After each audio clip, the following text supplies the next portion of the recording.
Sur plat. Merci. Salut toi. Aujourd'hui, nouvelle vidéo, nouveau sujet. Le sujet dont j'ai décidé de parler aujourd'hui, c'est de nous, les filles. Alors si tu es un gars, tu peux aussi venir voir et dire aussi ce que tu en penses, parce que je pense que c'est un sujet très commun chez les filles, mais ça peut être aussi applicable aux garçons, mais c'est moins visible. Donc voilà. Donc le sujet que je voudrais aborder aujourd'hui, c'est le fait que entre filles, nos relations, on va pas se mentir, des fois, a l'air fausse. Il y a un gros problème. Je m'explique. Quand on était petite fille, se faire des amies filles n'était vraiment pas un problème. On voyait une petite fille au loin, disait « Est-ce que tu veux être mon amie ?» Et du coup, on était amis tout simplement. Aujourd'hui, on a grandi et c'est totalement différent. Pour aller plus loin dans mon exemple d'aujourd'hui, une fois qu'on a grandi, en fait, si par exemple tu vois une nouvelle fille arriver dans ta classe, au travail ou même à l'église, directement, tu vas avoir une pensée soit de comparaison ou de supériorité ou je ne sais pas trop de quoi. Et moi je pense que c'est vraiment un problème que nous les filles on a et qu'on doit combattre contre cela. Parce que ce n'est pas normal d'être tout le temps en comparaison. Pour moi, il y a 3 choses contre lesquelles on doit se battre et qui arrivent naturellement chez les filles. C'est la comparaison, la compétition et la jalousie. Et si on remarque bien, ces 3 choses-là sont très liées. Comment est-ce qu'on peut combattre ces 3 choses-là au quotidien chez nous? Parce que comme je l'ai dit, c'est quelque chose de naturel. Et le naturel, quand je parle de naturel, c'est le péché en fait. On a l'impression que c'est normal de critiquer une fille ou bien de regarder une fille de haut en bas, de dévisager une fille de haut en bas quand elle arrive dans une salle. Non, ce n'est pas normal. Naturellement, ce qui doit être normal, c'est que quand une nouvelle arrive, que tu l'accueilles. Il y a un mot qu'on a inventé, en fait on a cru qu'on avait inventé. Carole, si tu passes par là, c'est la sœur-ternité. Il faut apprendre à développer cela, surtout en tant que chrétienne.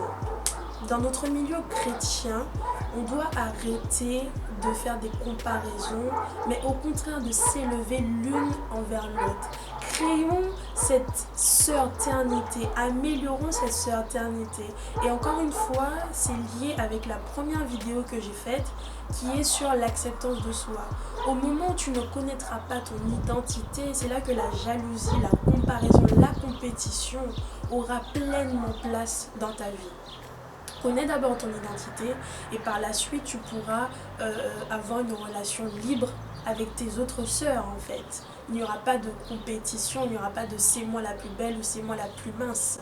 Non, toujours sur le fait de connaître ton identité. On va prendre l'exemple de Marthe et Marie. Marthe et Marie, c'était qui? C'était les sœurs de Lazare et elles ont accueilli Jésus chez elles. Marthe, qui est la grande sœur, s'occupait, s'affairait, elle faisait à manger, etc.